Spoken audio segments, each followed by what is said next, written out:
Tentem imaginar um equipamento elétrico que é utilizado em quase tudo. Indústria química e petroquímica, têxtil, alimentícia, siderúrgica, mecânica, naval, madeireiras, usina de açúcar, destilarias, máquinas agrícolas. Estações de bombeamento e saneamento, trituradores, evaporadores, elevadores, laminadoras, compressores, bombas, exaustores, ventiladores, prensas, pontes rolantes, etc, etc, etc. Ufa! Uma peça tão essencial e tão importante como essa merece uma atenção especial. Vocês não acham? Adivinharam do que estamos falando? Sim. Não? Vamos falar do motor de indução trifásico. Olhem só.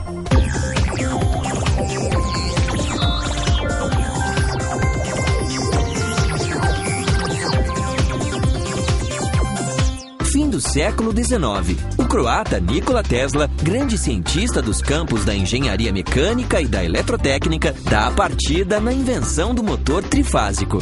Motor de indução é o motor elétrico mais comum de corrente alternada.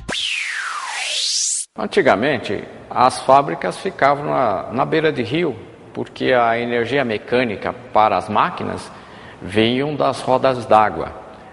Com a invenção dos motores trifásicos de indução, além da distribuição de redes de energia elétrica, foi possível ter as fábricas longe dos rios e quem sonhasse em produzir alguma coisa podia ter sua fábrica, bastava ter energia elétrica. Um motor de indução é composto de duas partes, estator e rotor. Olha só. Agora vamos ver detalhadamente como funciona.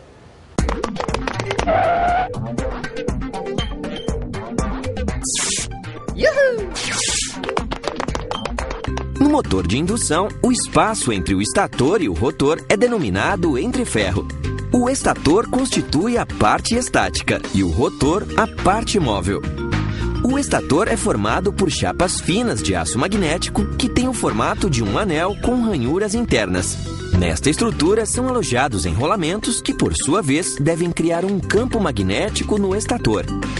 O rotor também é composto de chapas finas com o formato também de anel e com os enrolamentos alojados longitudinalmente.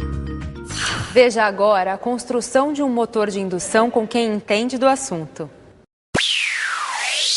A construção de um motor elétrico, um motor de indução em particular e os trifásicos, compreendem algumas etapas. A etapa de caldeiraria, ela compreende então a construção bruta da máquina e ela parte de chapas de aço que vêm na forma de placas, né, das usinas que fornecem aço aí, por aí, né?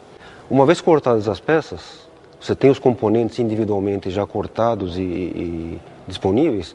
Uma segunda etapa, ainda dentro da caldeiraria, é fazer a montagem desses componentes. Então você começa a montar os componentes formando uma carcaça, por exemplo, do motor elétrico, uma tampa que vai suportar os mancais posteriormente. A segunda etapa, que é a usinagem, ela objetiva colocar aquelas peças que foram construídas na caldeiraria nas suas dimensões finais.